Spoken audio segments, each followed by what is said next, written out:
The landscape in Switzerland includes plenty that can also be found elsewhere. Mountains, glaciers, rivers, lakes, narrow valleys, and broad plateaus.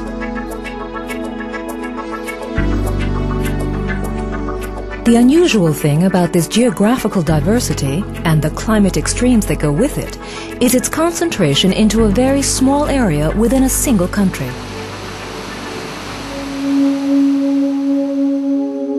Arctic conditions at 11,000 feet.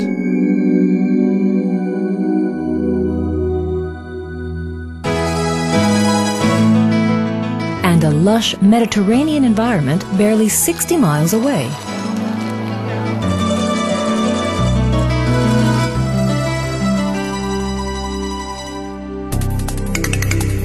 It takes only 3 or 4 hours to cross Switzerland from west to east, by rail or road at its widest point, just 220 miles.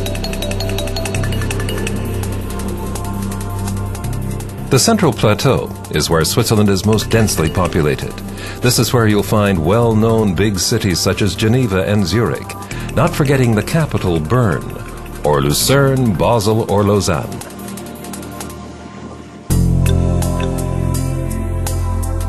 And it's only 160 miles from north to south.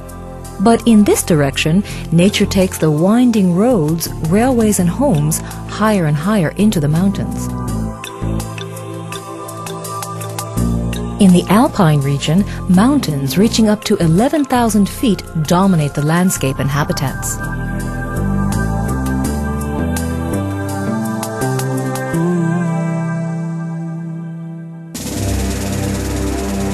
Ancient feudal lords had much to thank nature for.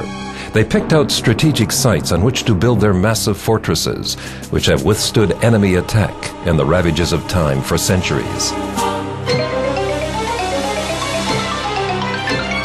And with its historical significance recognized and its historical fabric carefully restored by later generations, this one is now included on the UNESCO World Heritage List. Recent construction in the Alps, which has pushed back technical boundaries, hasn't been for defense or warning against attackers. The opposite, in fact. A 32-mile-long tunnel is being built through the heart of the mountains to house a high-speed rail link. For millions of passengers and millions of tons of freight, the Swiss Alps have always been an unavoidable stage of the journey south. These days, the route is generally an easy, if sometimes very busy one.